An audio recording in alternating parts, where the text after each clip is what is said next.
All right, it looks like we're live now. Assalamu alaikum, everyone.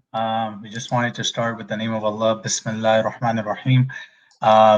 So today's event is on career in corporate accounting and forensic accounting. We have Brother Atif here, Sister Nawal, and Brother Zohaib and myself, Junaid, here as well. So what we'll do is we'll give a quick introduction, 1 to 2 minutes, each one of us, and kind of share a fun fact to kind of make it interesting, right? About ourselves. If anything you guys want to share, right? So Brother Atif, we'll give it to you. Go ahead. Kick it off. Put me on the spot right away. No, thanks so much, guys. Assalamu alaikum, everyone. My name is Atif Mahmood. I am a certified public accountant in the state of New York. I graduated from Baruch College in the New York City area.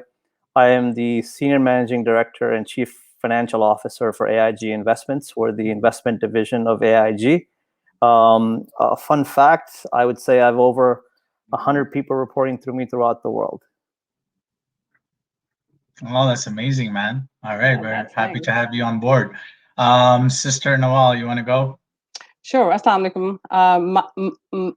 My profile is not as impressive as Atif, but I actually moved to US just 4 years ago. Originally from Pakistan. I have been associated with EY for last 12 years. I worked in EY Pakistan office, then I moved to EY Dubai office. And for last 4 years, I have been working with EY in their forensic practice. I'm a certified forensic examiner. And fun fact about me is that I was trying to think about a fun fact, and I think the only thing that's really interesting is I married my husband without meeting him or even seeing him. So it was a very arranged marriage. So yeah. All right. Thank you so much, Nawal. Appreciate it. Zohaib, you want to give a quick introduction about yourself? Sure. My name is Zohaib Qamar. You guys have seen me on here before. I'm a CPA, and I graduated from St. John's University. I started working at PwC. I was there for 8 years. I left as a manager, and I work at the PCIOB, which regulates the accounting firms in the U.S. and for publicly listed companies as well. And a fun fact is sometimes I play League of Legends. So, all right, I'll give a little short introduction about myself as well. I'm a CPA, and I went to Baruch College, Queens College, and then worked in, did my internship at J&J, worked at PwC and Ernst & Young, and then like 3 months ago, I decided to quit my job to focus more on my own business. So started doing that, and really excited about that move. It comes with a lot of challenges. Every single day is a different day. You're kind of playing multiple hats. Sometimes you're doing, still do accounting work, still do analysis work, still doing building relationship. So excited for this new journey. So that's kind of like I previously I have shared fun fact about myself where I love working out. Right, that's one of the things that I kind of do. And Nawal and I worked on one of this project together, before I quit EY. So yeah, we've been coworkers here. All right, so let's start. This event is about career in corporate accounting and forensic accounting. So hey, why don't we do one thing? Can you explain what accounting is and what accountants do practically? Can you give that? So I'll give a very academic answer because I also teach accounting at Baruch and Queens College. I previously taught at Baruch. And basically what I explained to people was what Warren Buffett said. His quote was, accounting is the language of business, right? So companies need to keep track of their information. So financial accounting is the language of business for the most part. Many people think of a guy doing taxes as the only type of accounting, or someone sitting with a calculator at a desk. Yes, there are those types of accountants, but accounting is a very wide field. And it's basically the core of financial accounting is about keeping track of transactions, being able to understand, is the company making money, losing money, right? What's going on with the company? And that affects a lot of people.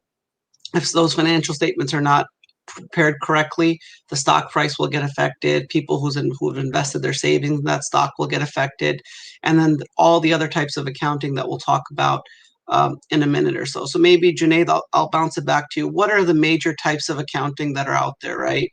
People, I talked a little bit about what accounting is, but what are the major fields? If someone's like, I want to go into accounting, but I don't know what that means. Like, what are the types of fields? What are the type of work that's out there that they can do?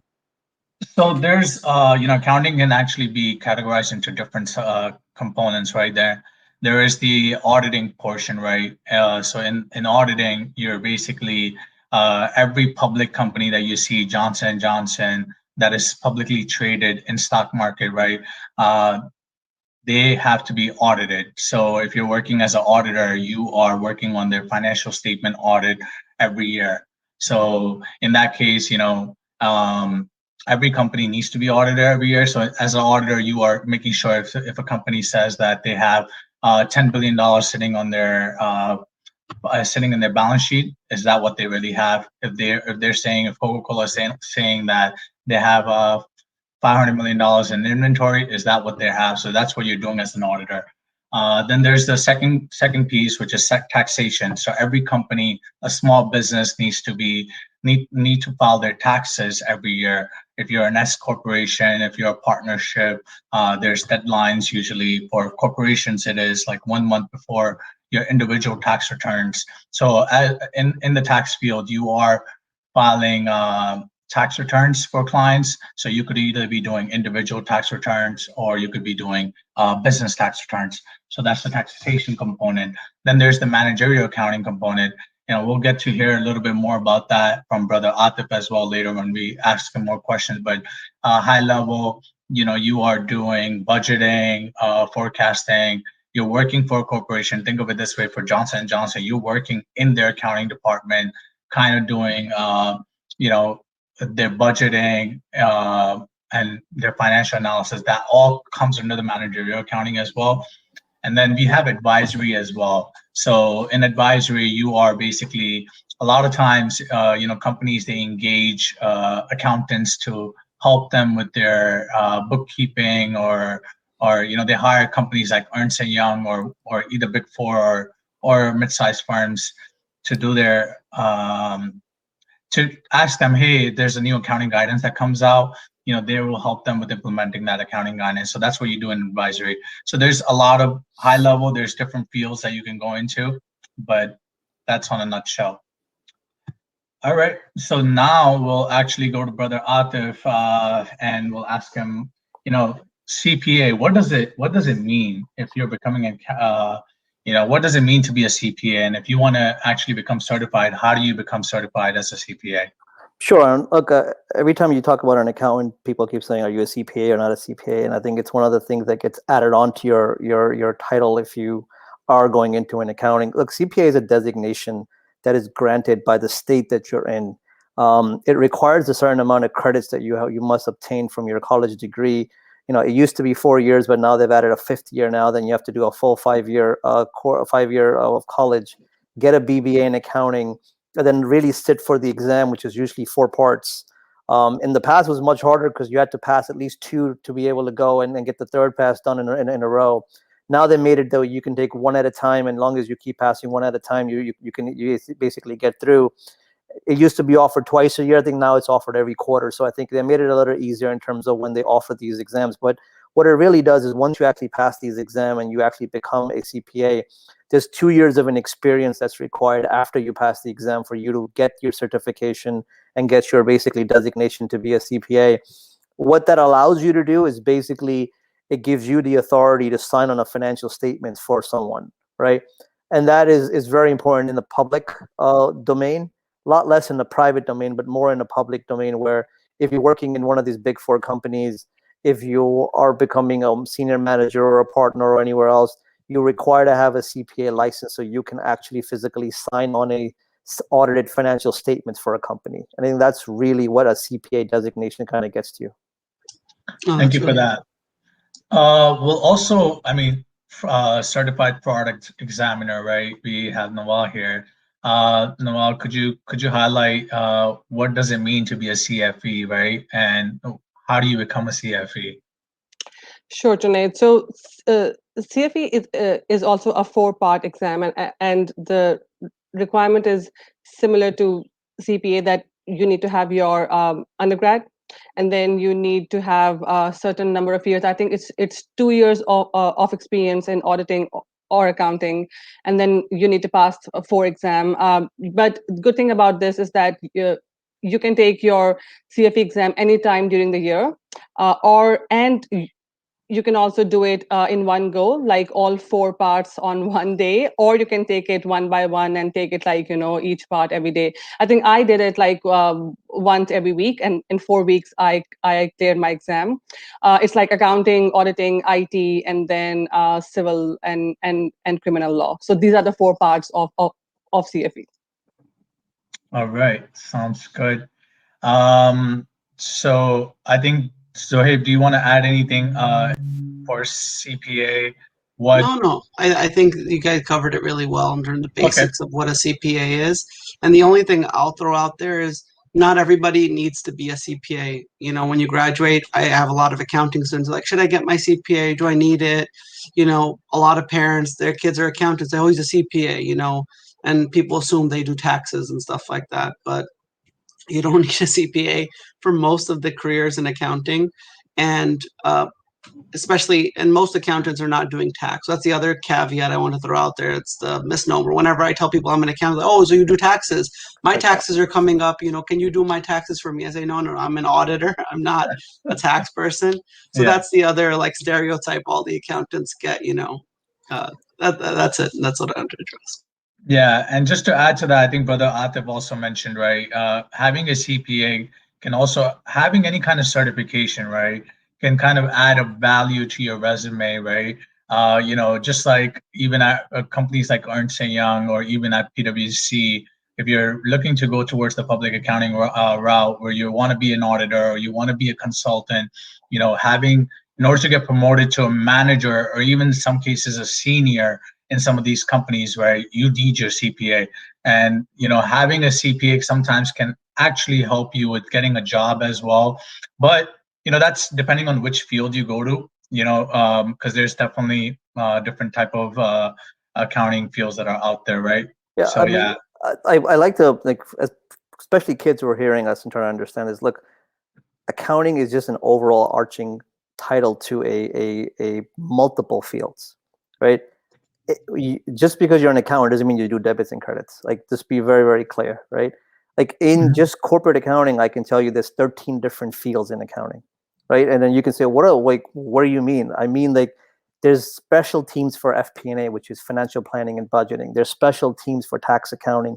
There's special teams for technical accounting, which is, to me, the most specialized field, and I think the most sought after people in this industry right now is people who know the technical know-hows of when a pronouncement comes out, how to take that pronouncement and apply to a company's financial statements or a company's policies and procedures. And they're very highly taught out there in terms of people, because there are not a lot of people that actually specialize in these kind of things, right?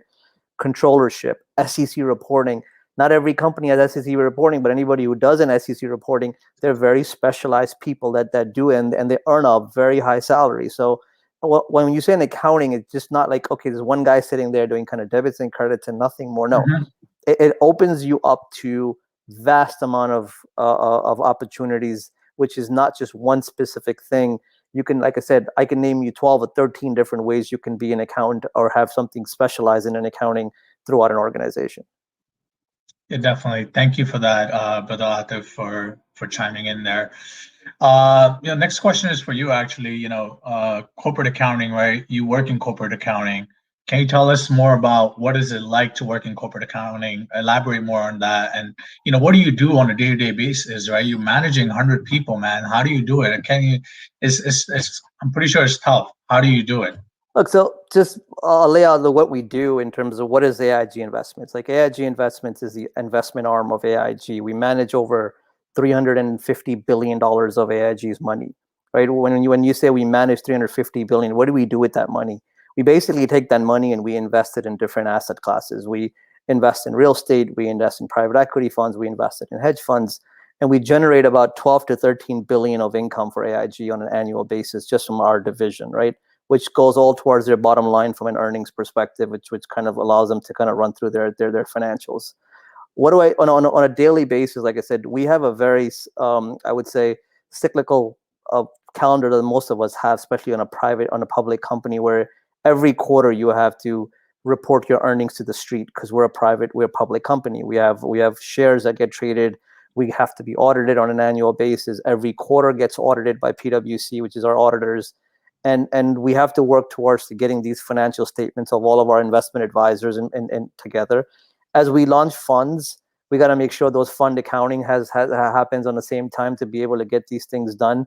So as we manage money throughout the world, there's different investment advisors that you are needed because of just location wise, right? US has its own rules. UK has its own rules. Hong Kong has their own rules. As you expand on a multi world company, you need to have different connections at different part of the world because different things apply. So that's why there's different people needed at different places. You need global revenue. We bill revenue to our clients to be able to bill management fees.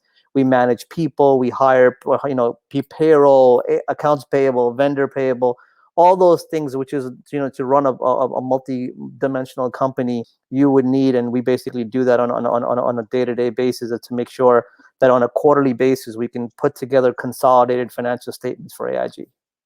Yeah. Sometimes people look at accountants as, you're sitting behind the desk, but, there's a lot more you're doing if you think about it, right? Somebody is trusting, there's a bunch of people around the world that have trusted you guys, right? AIG Investment to put money in something, right? And then you guys have to make sure that, hey, is AIG fully reporting their information? Are they following all those regulatory guidance? And that's what you're kind of making sure, right? Yeah. So it's pretty cool. So, Nawal, why don't you go into the forensic accounting role? Can you elaborate more on that? How is it different from, corporate accounting?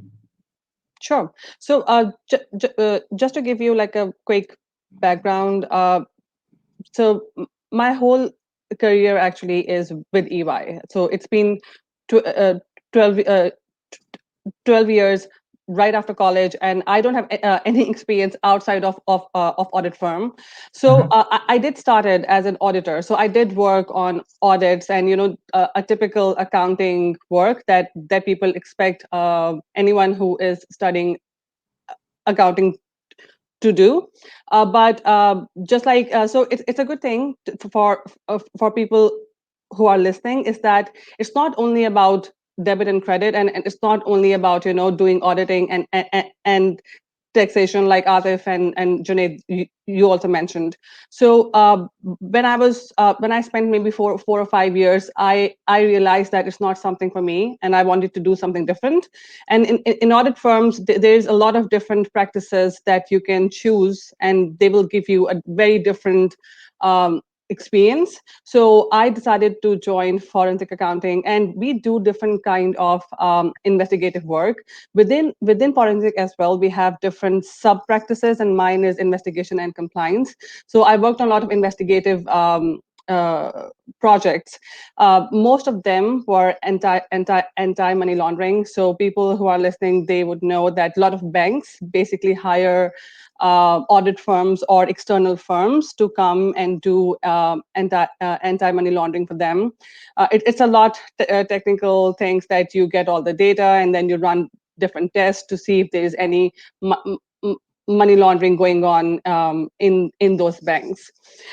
Recently, and Junaid, you and I also worked on that engagement. So EY is also working with FEMA because, see, not everyone has manpower and resources to do anything that is outside of their routine work. So when COVID hit and US government started injecting millions and billions of dollars to these states, they did not know how to use that money. So they basically reached out to audit firms and asked for help to design programs for them, and basically give them a platform to give that money out to their citizens.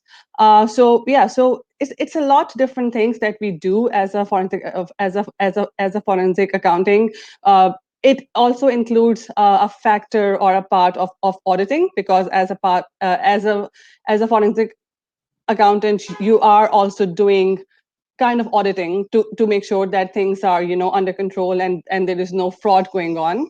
But it has a very, very broad term, and it can include from it has like hundreds of small things that you can do based on what your client needs. Yeah.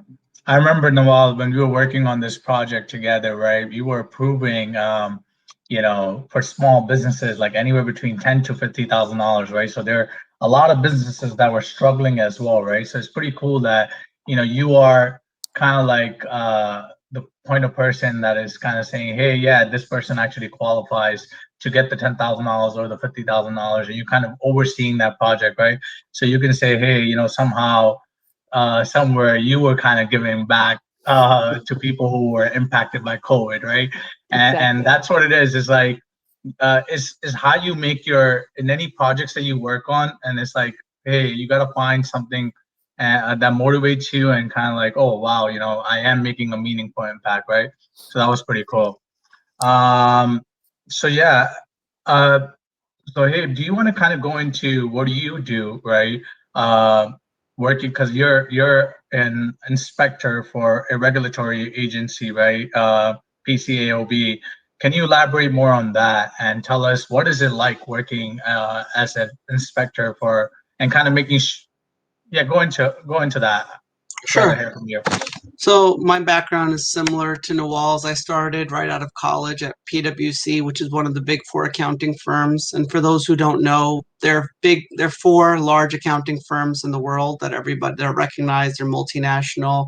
All the big companies are generally audited by them, and maybe like two other medium to large size firms as well. And when most people graduate, that's usually the top employer. Those guys hire hundreds and thousands of people every year. And I think PwC said we have 30,000 people. I'm sure all the other big four, 30, 50,000 people worldwide, each of them are employing. And those are very competitive jobs to get as well. So for those who are interested, like, where do you go with accounting once you get an accounting degree in college? Generally, the Big Four is one of the more prestigious places to go, but there's plenty of other routes as well. You can go directly into corporate accounting, like Atif is in corporate accounting. Many of those companies need accountants who know what they're doing, who are good at accounting, know the debits and credits. And then, like Atif mentioned, there's so many different routes within the company you can choose to go in, like internal audit versus corporate accounting versus taxation. So just from like a career path perspective, I just wanted to link that. With respect to me, I was an auditor, and as Nawal and Atif and Junaid hinted at, auditors, the goal is generally to audit the financial statements, make sure the numbers are right. So once I was there, I did audits of mutual funds and hedge funds primarily for about 8 years. I moved around, did a few other like broker-dealer audits, insurance company audits. I even did audits like pharmaceutical companies, or a component audit of those, like Merck Pharmaceutical was one of my clients. Sony was one of my clients. And then I went to governmental accounting. I wasn't sure what to go into. There's so many different things you can go into after you leave the big four accounting firms. So one thing that was appealing to me was like governmental accounting. I was like, I want to be the guy checking to make sure the accountants are doing what they're supposed to do. So in a nutshell, that's what we do. We go in and someone has done, like let's say Nawal has done an audit or Junaid has done an audit. After their audit is done, they document all of their work in their work papers. So think of like a notebook, or think of a large Excel file or a database where they document all their work. So we will go in and we'll review their work, and we, as accountants, we follow rules. We love rules. So either you're an accountant, you're following GAAP at the financial accountant level, and you're making sure you're following all the rules of GAAP in the US, or IFRS if you're international. But if you're doing audit work, the AICPA has its own standards of how to do different types of engagements. And the PCAOB, my organization, we have our own auditing standards, which are basically copied from the AICPA, but modified over the years. So we'll go in and we'll say, Junaid, you audited cash for McDonald's, all right, what did you do? I see in your work papers you sent out a confirmation. You didn't get it back, but you were okay with that by looking at the bank statements. Why was that sufficient for you? Why did you think that was enough audit evidence for you? So we're really assessing, did you get enough audit evidence to reach a conclusion to reduce the risk of a material misstatement in the financial statements? So at a very like high level, that's essentially what we're doing. We're trying to make sure you guys are following the rules that are established for your work. Just like if you do a project for your class and your teacher comes in, your teacher says, hey, you prepared a lab like in chemistry class and stuff, but did you follow all my instructions? So we're the guys checking, did you follow your instructions, and did you get to the right place, and is that okay? So that's kind of at a high level one of the things that, and again, there's many departments within the PCAOB, and within inspection, that's what we do. We go in, we pick a sample of audits from different audit firms, and we make sure they did their audits appropriately, and if they didn't, we give them feedback, and the goal is for them to fix any issues they missed and to improve and everybody get better at being an auditor and an accountant. All right, thank you for that, Zohaib. Appreciate it. So can we also kind of go into, like, people always want to know, man, is there such a thing as, well, work-life balance in accounting, or what are the average hours you work in a typical week, right? So yeah, Nawal, we'll let you take a first stab at it, and then we'll tell Atif, because to give his take on it as well. I don't want to scare people, Junaid, but you know that. So the standard hours are 40, but we never work standard hours, and it all depends on the need of the project.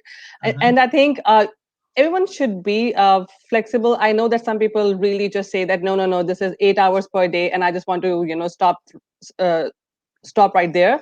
But I think I always tell people who join firm that I'm not asking you to work like 15 or 16 hours a day, but try to be a little bit more flexible. And it's okay if you're working a little extra one day and then just take early off maybe next day. So just talk to your team and see how they would like you to work. But yeah, it's not that bad, by the way. So it's up to you how you want to set boundaries on making your work-life balance, I would say.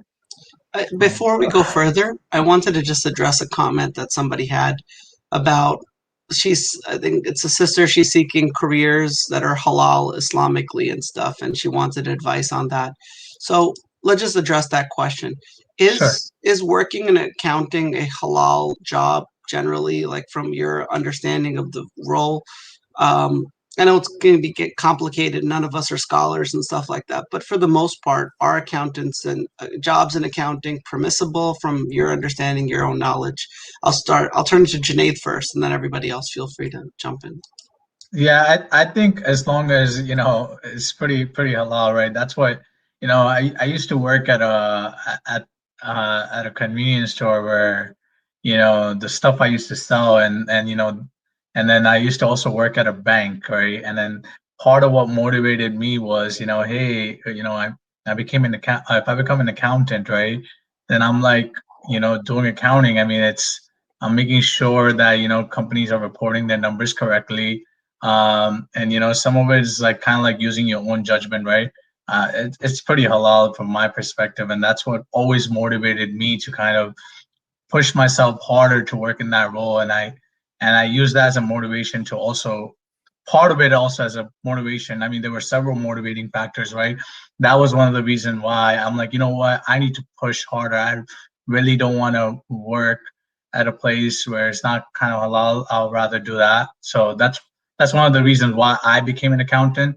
And I recommend, for those who actually want to look for for a halal kind of a career, right? It doesn't get any more halal than that, at least by side, right? So yeah, that's my take on it, man. Keep it 100% real. Anyone else want to add anything? I think, look, what we do is to keep. Let's be realistic, especially for companies that are public.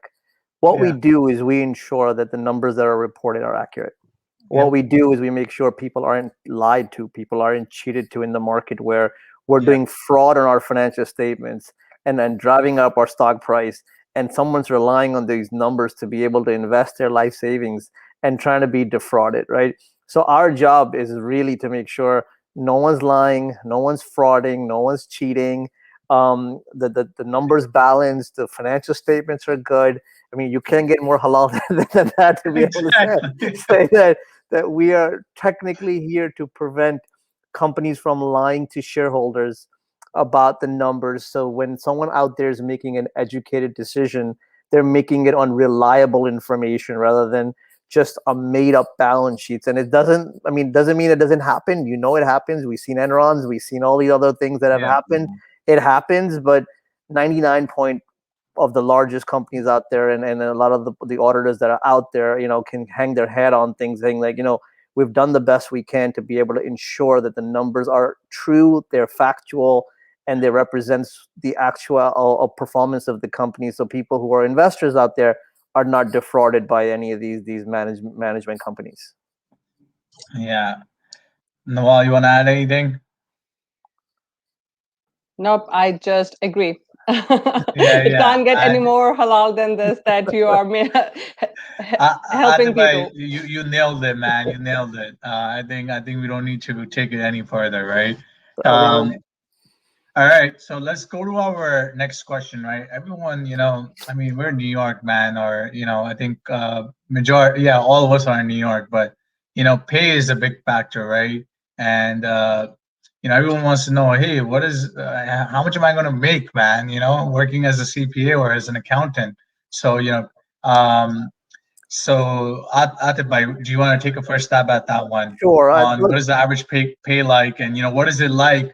Especially, like, I never heard it from I mean, it's, you know, I always kind of heard it from people who are like 5 years or 10 years or even like 50, but like it looks like, you know, you've been in the field for a long time, right? So what is how green is the grass on the other side, you know? That's what I want to know. Look, let's be very, very realistic. Look, I've been at AIG for 15 years, and I started as a financial analyst, and I sit where I sit today. So I've kind of been through a different side of my career to come to be where I am today. But let's be really realistic. Look, there's the public side of the world and there's the private side of the world. The public side is, I kind of say people come out of their college, look, we got to go to the Big Four. Well, great, go to the Big Four. The Big Four is going to pay you somewhere between $70,000 as a starting salary, but they're going to work you. Honestly, they're going to work you because you're going to pay every penny. You're going to earn every penny of that dollar that they're going to pay you. I personally did not go to the Big Four, so I'll put that out there right now. So I did not have any background in any of the Big Fours, and not go to any of these guys. I went directly from a private software.com companies directly to AIG, and where I basically sit today.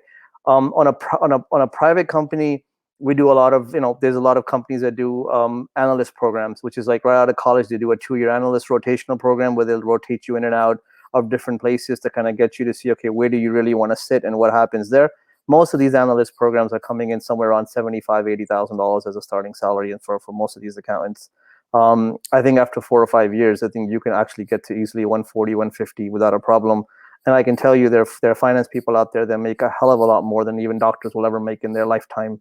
And a lot more out there. It depends on where you are, what you do, and the money. There's a ton of money. Let's be realistic. And you can make a lot depending on the position you're in and depending on how high you can go with your career. And so there's no limit. That's it. So I think you covered it, right? Like, what it is like, right? See, one of the things is kind of like, yeah, you can make more than either you'll make like really average money as an accountant, but I think if you're a CPA, you started your career, or even if you're an accountant, right? It varies, right? It's like, if you work hard or if you put in your sky is the limit, right? It's what in accounting, it varies. You could even make, I know partners that make like, $600,000-$700,000, right? If you're working in public accounting. So why don't we put up the Big Four accounting firms on the screen, right? There's like an average like partner in these Big Four accounting firms. They make, like, I was reading at one point, they make like around 600,000. Yeah, they start off with like probably $300,000, but some of the high paying ones who are managing. I used to work at AIG account in PwC, and I know those partners. That was like $150 million client for PwC at one point.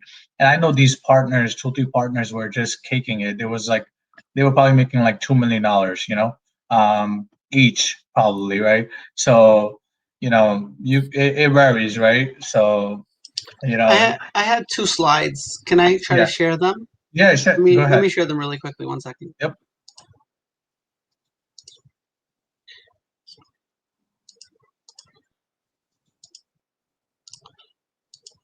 Can you guys see my screen?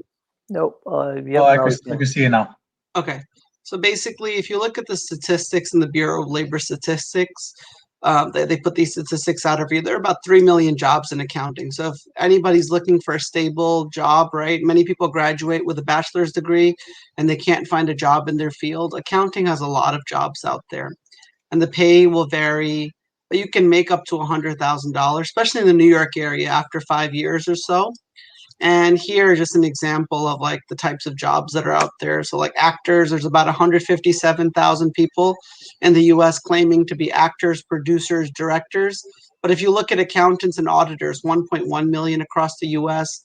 Bookkeeping and accountants and auditing clerks, 1.6 million. So if you look at all these jobs out there, and I'm sure most people don't want to be a customer service rep.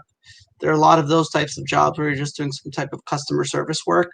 We can see there's a lot of jobs out there in accounting. I just wanted to throw that out there so people got a feel for the types of numbers. Because one of the concerns I always had when I was graduating, I was like the first one to go to college in the U.S. in my family, was I wanted to get a job when I graduated. I didn't want to work at Macy's after I graduate with a degree in like psychology or something like that. Not to hate on people who have a degree in psychology, but just a general like English or a math degree. That's the unique thing about accounting, is you can work right away after you graduate, even with an associate's degree or a bachelor's degree, 2 years, 4 years. And people don't realize that. Some people, they don't want to go for 4 years, or they want to do tax returns. They're good at that. They can open up their own practice. So that's the unique thing about accounting, is you can go in so many different directions. If you're really good, I know someone that graduated and he opened up his own accounting practice where he does tax returns, and he's making a good salary doing that, and he has unlimited potential how he can grow his business. So that's another unique thing about accounting, I think, that people don't realize. So there's one more thing I just want to add, right? Accounting is a recession-proof job, kind of, right? Like you always need an accountant. And even in like COVID, right? You saw all those jobs that were like kind of like, oh, you can't work sometimes, right? A lot of people were laid off. But Nawal and I, we were working in public accounting. Like, when I decided to quit my job, these guys were like really like, they had their mouth open. They're like, "What? You're leaving?" Oh man, they were oversold. Like my practice that I was working at, they had the most chargeable amount of hours, like than history, right? It was just crazy that they're still looking for people, but they can't find people, especially in the field of accounting. So, accounting is always in demand. I saw that in 2000. I kind of saw that in 2010, and we saw it in 2020 as well during COVID. So I guess that's. I think we got a good understanding on the pay side, right? Let's talk about how do you it's always kind of tough getting a job in this field, right? Between Nawal and Atif, I'll leave it to you guys. Who wants to take first? Where's the path to get a job in this field? I can, from a private point of view or from other point of view. Look, I would say you got to start right out of college, right? You got to do, if you can get into an internship program, there's a lot of companies that offer a lot of summer internships, a lot of them, especially on your junior and senior years. If you can get into one of those things, because the more you get into those things, the more you can put on your resume, the better it is for you. And if most of the time I've seen people who come in through a summer intern or come in from a internship in general, if you do a good enough job, you end up staying. Like they will offer you a position, right? Remember, as employers, and me sitting on the other side trying to find someone, for us, if we know someone, it's 10 times better than me going looking at a resume trying to find someone that I've absolutely no idea who I'm hiring, right? If you worked for me, if you've worked as an intern in the company for 3, 4, 5, 6 months, I know how you are. I know what your work ethics look like. I know what you do. to me, that's a bigger benefit to hire someone like that, rather to go hire somebody who I have absolutely no idea who I'm hiring.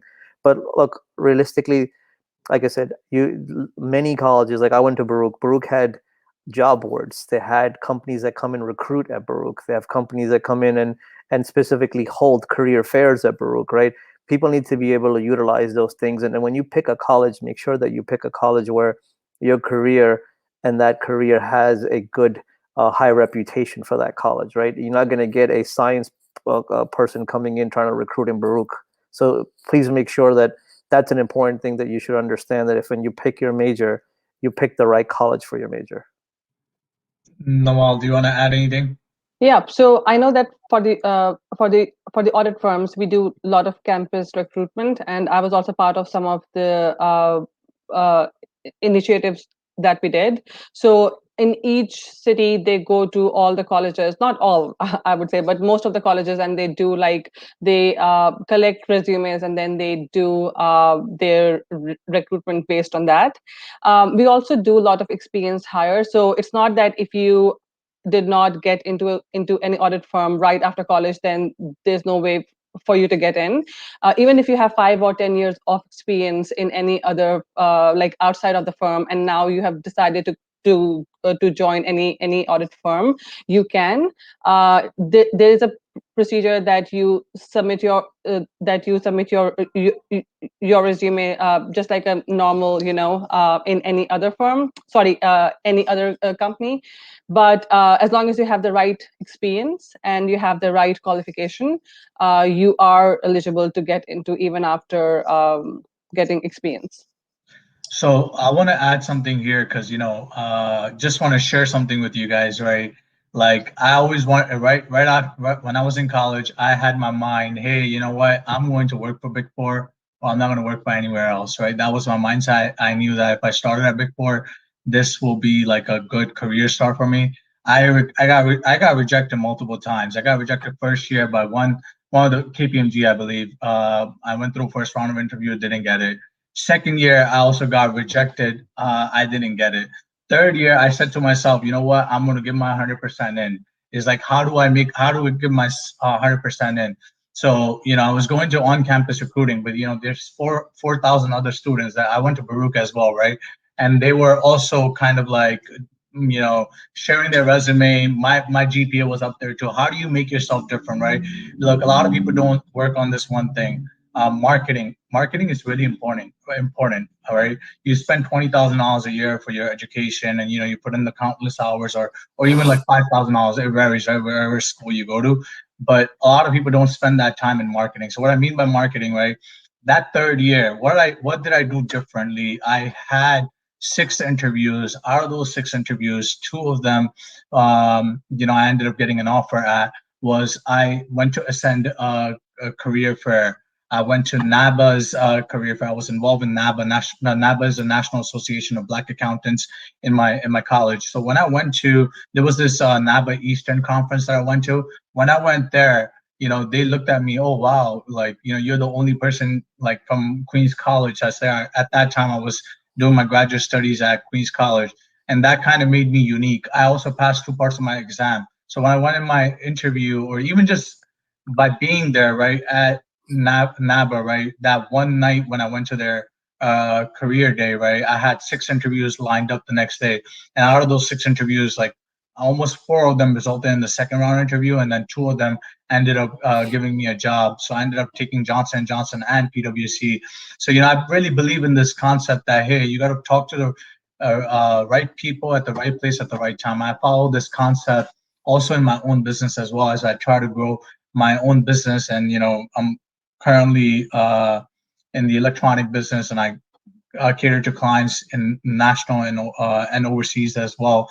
So, if you really want to do something, get involved in like these career in your school's programs, right? Be part of NABA, be part of Ascend. Ascend is a Asian business organization. Alpha is also an association of Latino organizations. So these organizations are professional organizations. They hold career conferences. So if you get involved in these organizations, it kind of makes you a little bit different from your peers as well.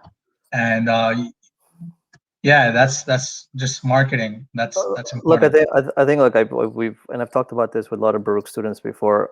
Yeah. Essentially, your resume is your marketing. Yeah. Your resume is, you are selling yourself to whoever's looking at that resume as the best possible way as possible, right? You're putting what you've done, you put your experience, you put what you need to, what you want to highlight to someone, and that is your marketing yourself to that person. But I'll be very truthful to you in the industry out there. Yeah, you can get a job looking at job boards and things like that. Sometimes it's becomes a little difficult, but I would also say networking is the number one thing. You got to know people. You got to be able to connect to people. As juniors and seniors as you are, go meet people, go talk to people, go ring up people that are any of these places where you can have, and somebody can connect you to somebody else.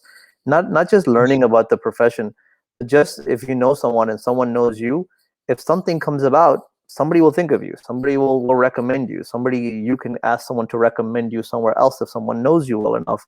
And I think after a certain level, if you want to get to a high level jobs, it's all networking.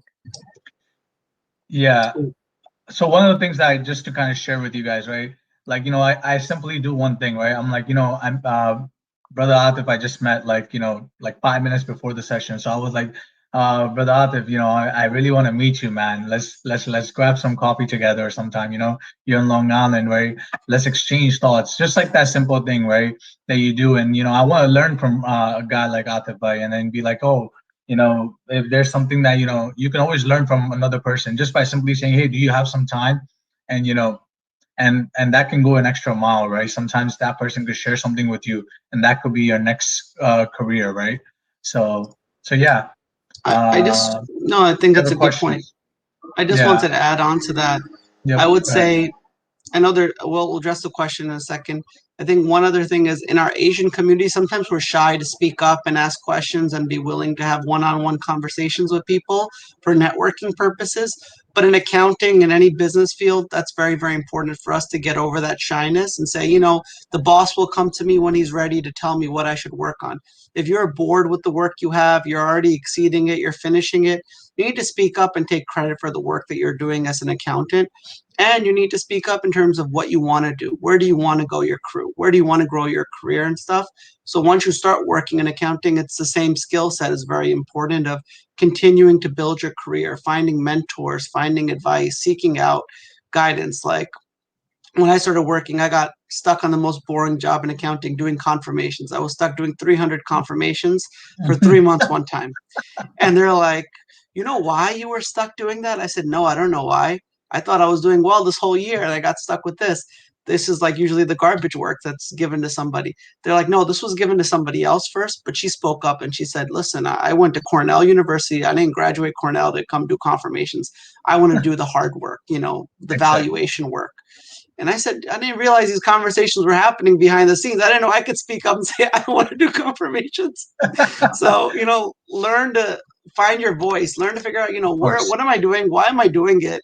How does this fit into the bigger picture of like the organization? What does the CEO care about? What does the CFO care about? So that's just another piece of advice to think about. Yeah, challenge yourself, right? And question yourself every day so that you can become a better professional.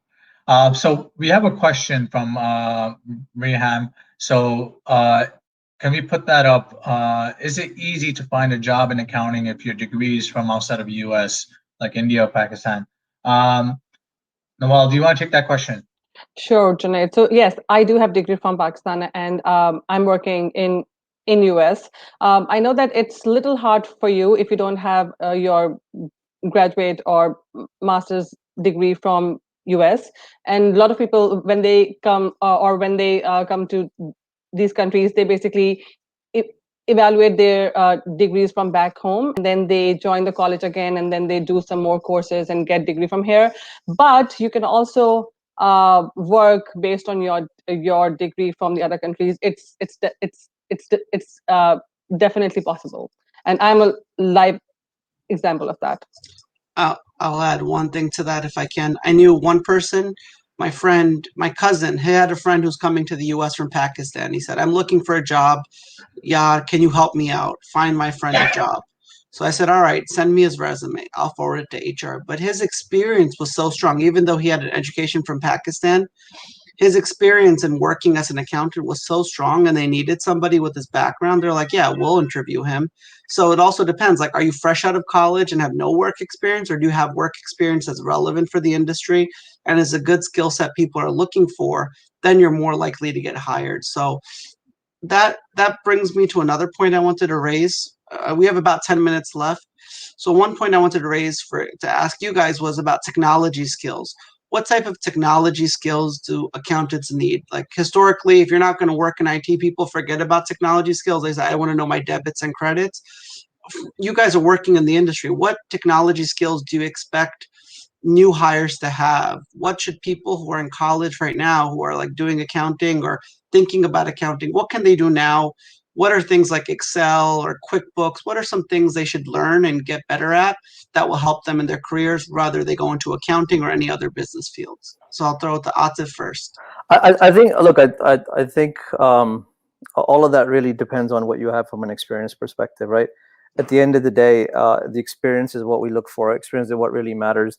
Look, you can go with degrees and you can think like that, but if somebody has the right experience, I think that's what any employer would look for, to kind of see, okay, here's the responsibility, here's the jobs that I need. It really doesn't matter where your degrees are from. I mean, we see so many people that are outside of the US that have degrees that come in and kind of work over here. We see people from Europe all the time. It's not just India and Pakistan. And it's really geared towards what the need for that company is at that point, and what they want to fill from that role. Throw it to Nawal. Your thoughts on software skills and anything else you want to add to? Sure, Zohaib. So I think Excel, yes, that's like the main your Bible if you are trying to get into anything related to accounting. And then also like Microsoft Office. Basically, you should be really good with this. Rest of the things, all the softwares and anything that is specific to your job, you might learn while you're working with them. But I think you should have a good command on Microsoft Office, and Google is your best friend. I learned it very late in my career, and I learned it from young kids who were joining the firm 10 years after me, that if you don't know anything, please just Google it. And it's a really good way to get answers, rather than just sitting and thinking that, oh, I don't know the answer, or I don't know the formula, or I don't know this or that. Just Google it. Now everything is very easily available on Google. Look, I think one thing I do want to add to that, like there's every company has their own ledger, and every company has to customize a little bit differently. So it's not like, okay, I know SAP everywhere, or I know Oracle everywhere. Like, but I think we're at a point where a lot of the basic stuff that's happening right now is being automated. So we also have to think about where the industry is going from an automation perspective, right? I would say 75% of journal entries right now that I get recorded in our ledgers are automated, right? There's not somebody actually typing in a number or actually booking every single entry. It's happening in a system. I'll take as Concur. Concur is a virtual system that actually records all travel expenses and things like that. So you travel, you have a hotel expense, you have an airfare expense, you have whatever expense.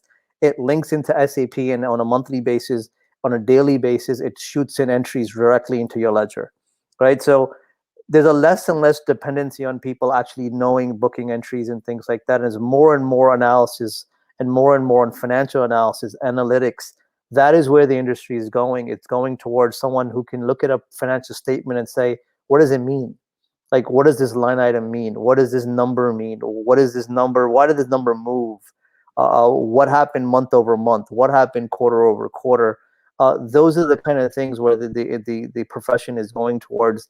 You know, they have robots, to be honest with you, that we've seen robots that actually come in and actually book entries. We've seen a whole bunch of different AI, which is artificial intelligence, that have been institutionalized. I mean, an example I'll give you is AIG gets maybe 20, 30,000 K1s annually from different investments, right? You can't have somebody sitting there typing in K1s all day long.